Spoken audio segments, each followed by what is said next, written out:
nongeye kubaha kaze mu kiganiro cacu indongozi yo kwiga Bibiliya y'abakuze. Nkuko mubimenyereye twama tubishikiriza ibi biganiro imisi yose. Rero tugeze ku cigwa ca kane ku itariki ya 18 kugeza 24 mu kakaro 2020, aho tuzorabira hamwe mu cigwa nkuko wantanguriye imbere yavuze ashikiriza yigisha ku ntangamarara ububasha bw'ishengesho ryo kwinginga. Niko icigwa cacu citwa. Ashobora kuba yarabice ku mayange, ariko imbere yuko tuduga ku ijambo nyezina canke tuduga ku cigwa nyezina, reka twicishe bugufi dusenga Imana. Uhoraho Mana nzima, Mana y'urukundo, Mana y'ubuntu n'imbabazi, twongeye kugushima kubw'urukundo rwawe rwinshi wamana wamutugirira uko bukeye uko bwije. Wongeye kuduha akaryo keza kugira ngo tubashe kwiga. Ndagusabye Mwami Imana abari udutahuza, utwumvishe ibibereye ibikwiriye bibe muri twebwe ubu nibe byose mu izina rya Yesu Kristo, amen. Rero nashimye cyane kuko tugerageje kuraba icigwa ca kane mu ntangamarara yayo havuga ati ububasha bw'ishengesho ryo kwinginga. Ububasha bw'ishengesho ryo kwinginga mu ntangamarara, uyu muntu yarashobora kuba yarababwiye umurongo wo gufata ku mutwe. Nanjye nashimye gutangurirana cyane kuri umurongo wo gufata ku mutwe, kuko hanini n'icigwa cyose cyo muri indwi gihagaze. Umurongo wo gufata ku mutwe wavuga ngo mwaturanire ibyaha byanyu. Ijambo ryo kwatura ni ijambo rikomeye cyane. Mwaturanire ibyaha byanyu. Kwatura. Uwakurikiranye iki cigwa intangamarara aratahura neza ukwatura uko ariko. Arabandanya avuga ati musengeranire kugira ngo mukire indwara.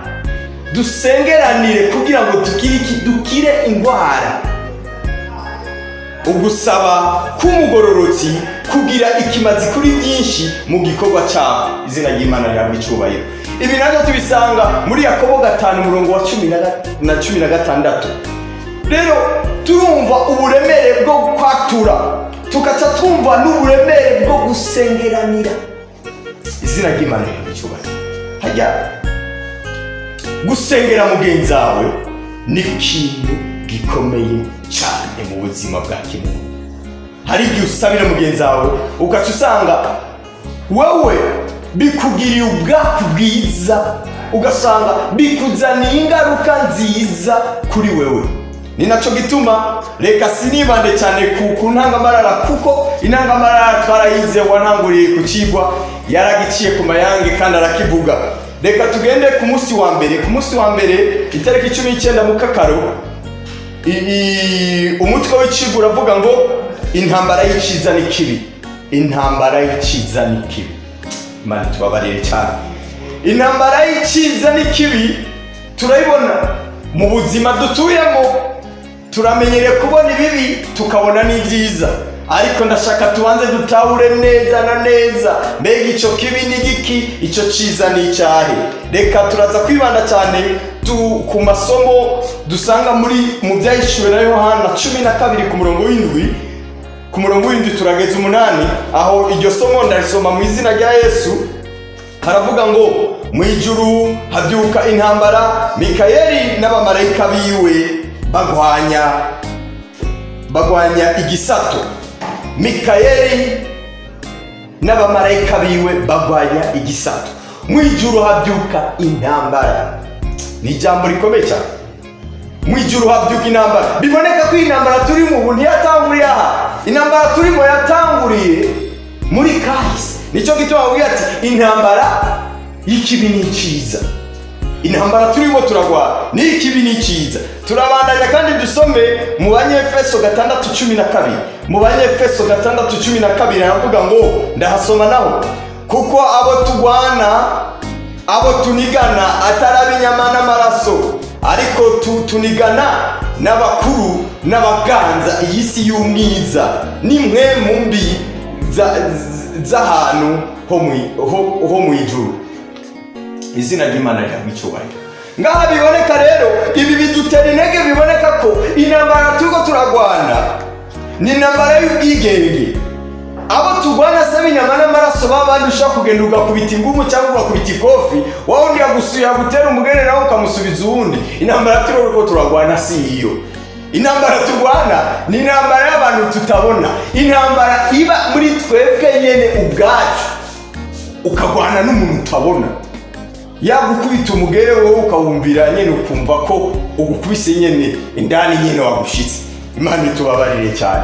Ariko nuko hariho twamaze kubimenyeshwa kuva kare narindi, kuva kera narindi twarabimenyeshejwe. Inyandiko zarabitweretse ko intambara turiko turagwana atari y'ubu. Dutahura neza yuko Bibiliya irahishura neza kubyerekeye isi tubonesha amaso n'iyindi tutabona.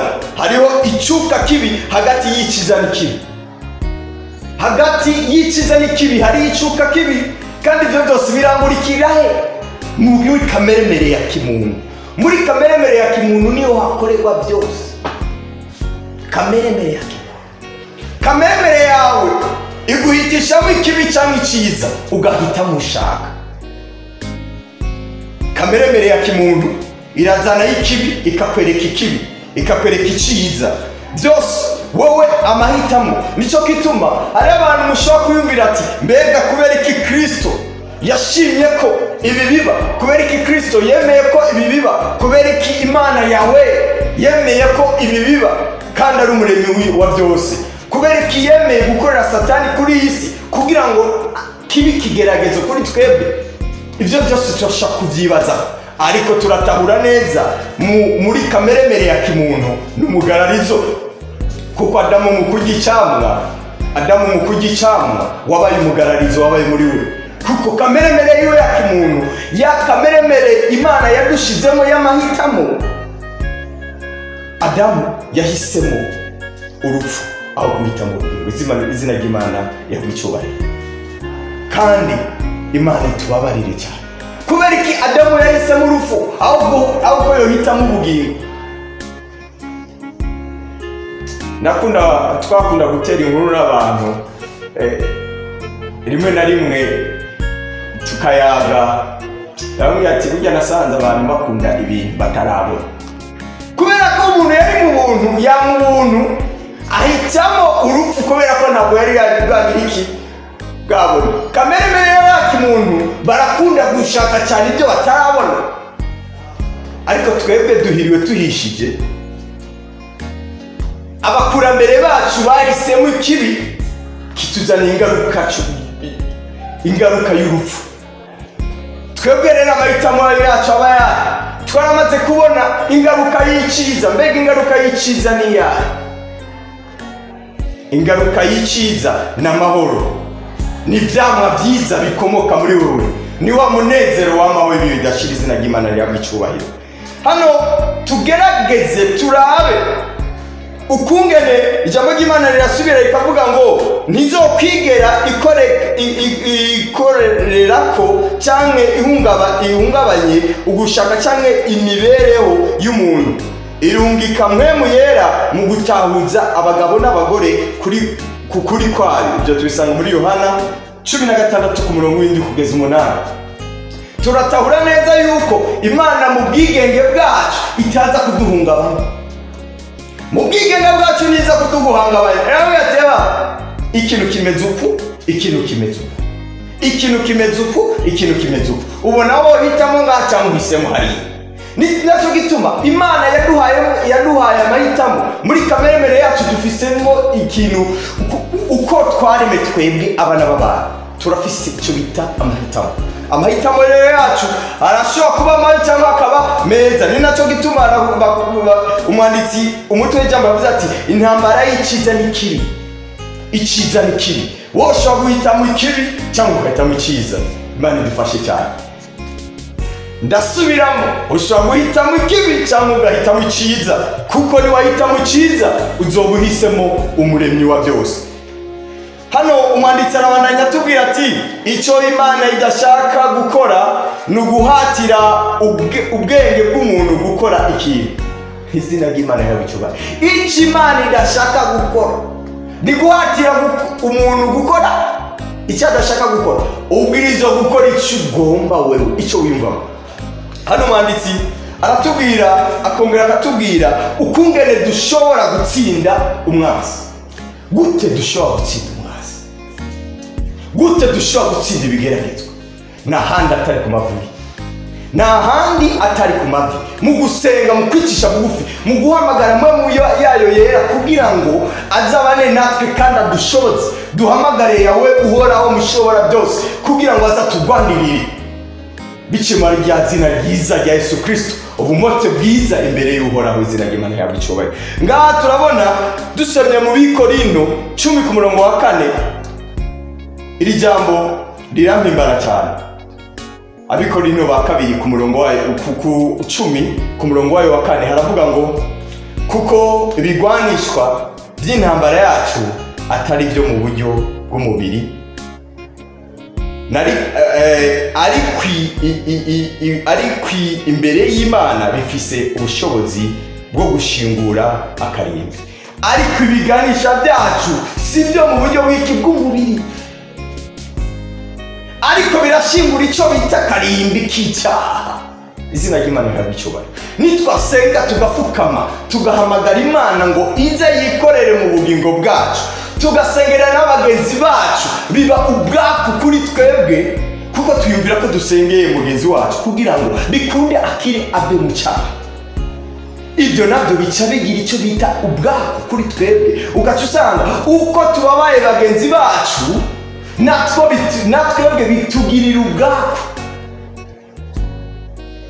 Abariko munyumvirize, ndabahamagarira gufukama mugasenga Imana, muyihamagara kugira ngo izibaneshereze intambara, kuko intambara tugwana twebwe ku bwacu tuvuze ati dukoresha ubwenge bwacu n'ibyumviro byacu ntabyo tuzoshobora. Ariko dukoresheje imbaraga z'amasengesho n'ubushobozi bw'amashengesho turashobora gushingura akarimbi tugatera intambwe. Izina ry'Imana yabicubaye.